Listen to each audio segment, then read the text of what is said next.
Bonjour à tous, aujourd'hui on revient vers vous pour vous expliquer comment faire une bonne disserte de philo et déjà comment comprendre un sujet. En fait, le plus important quand vous faites une disserte de philo, ça va être votre introduction. L'introduction, elle est composée de quoi? D'une définition, d'une question qui est en fait une reformulation du sujet, d'une réponse, d'une critique et d'une problématique et de son plan. Alors, là par exemple, le sujet. Tout ce qui est légal est-il moral? C'est un sujet qui est bien compliqué. Quand on voit ça, on se dit mince, je vais pas faire grand chose. Mais en fait, pas du tout. La première chose que vous devez faire, c'est définir. Donc, dans la phrase, c'est quoi les mots importants? Légal, moral. Et là, on se dit, on va essayer de les définir, donner des définitions. Qu'est-ce que c'est que légal? Ça veut dire quoi? Légal, c'est ce qui est en fait, c'est les lois. C'est ce qui a été créé par les lois. Donc, on écrit loi en dessous. Hop. Moral. Moral, c'est quoi?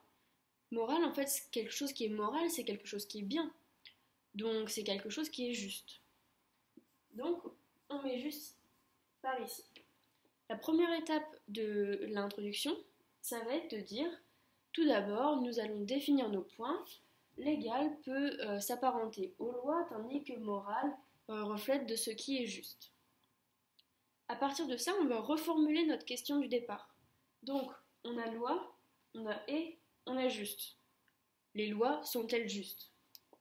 Donc ça, c'est une question, c'est votre reformulation, et c'est quand même beaucoup plus facile que la question du départ. Ça fait beaucoup moins peur en tout cas. Ensuite, une fois que vous avez écrit votre question, vous allez donner une réponse. Première réponse, ça va être une réponse qui est évidente.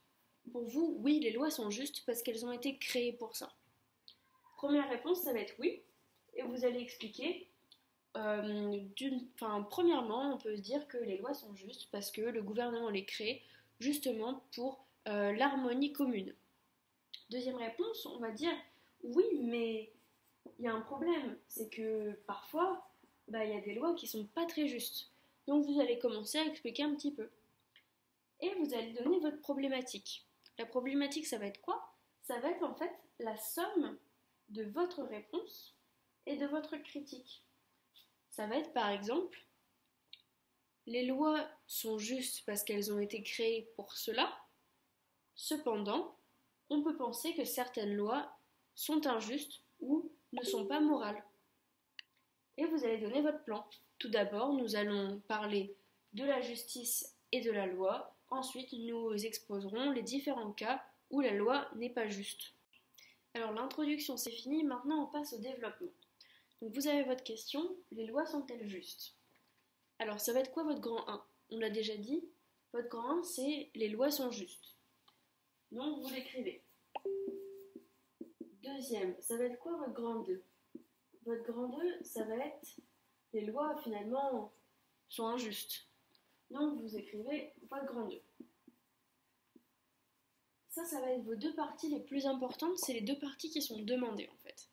Si vraiment vous aimez votre sujet et que vous voulez être valorisé, vous voulez gagner plus de points, vous pouvez créer une troisième partie qui va être soit une synthèse, c'est-à-dire une sorte de regroupement des deux premières, soit ça va être une partie qui est complètement différente. Par exemple, si votre première partie c'est les lois sont justes, deuxième partie les lois sont injustes, votre troisième partie ça peut être faut-il désobéir à la loi? Par exemple, on essaye d'avancer un peu dans le sujet. Mais encore une fois, cette partie-là, elle n'est pas obligée. C'est que du bonus, c'est que du plus si vous arrivez à en faire une. C'est quoi en fait une partie? Une partie, souvent, ça va être 3 points. Ça va être 3 arguments. C'est quoi un argument? C'est par exemple, les lois sont justes. 1. Parce que c'est créé pour être bon pour tout le monde. Pour que la société fonctionne en fait. Ça va être un argument. Et vous pouvez prendre un exemple pour supporter cet argument. Pour dire, mon argument il est vrai, comme par exemple, on le voit dans cette société, dans notre société, on dit qu'il ne faut pas tuer, c'est écrit dans la loi, c'est normal parce que comme ça permet à plein de gens de survivre en fait, c'est comme ça que la société elle fonctionne. Donc ça va être vos arguments et vos exemples. Et à chaque fois, vous allez essayer de placer des thèses d'auteurs que vous avez pu voir en cours. Donc les auteurs, il peut y en avoir plein, et dès que le prof, par exemple, peut mentionner un auteur, écrivez-le, écrivez-le à côté de votre thème. Comme ça, après, vous pouvez faire des fiches par thème. Par exemple, le thème sur la justice. Ah bah le prof, il a parlé de tel auteur. Ah, il a parlé de cet auteur-là aussi. Comme ça, après, au fur et à mesure, vous pouvez voir, pour ce thème-là, j'ai 2 auteurs. Pour ce thème-là, j'ai 3 auteurs. Et ils vont vous permettre d'appuyer vos arguments. Et c'est ça, en fait, qui va faire que vous faites une bonne disserte. C'est que vous allez réussir à insérer des auteurs et bien comprendre et expliquer ce que eux ont pensé. Donc vous allez nous faire ça pour les 3 parties. Développement terminé, maintenant on passe à la dernière étape, la conclusion. Alors, la conclusion, il faut faire attention parce que c'est la dernière chose que votre correcteur va voir.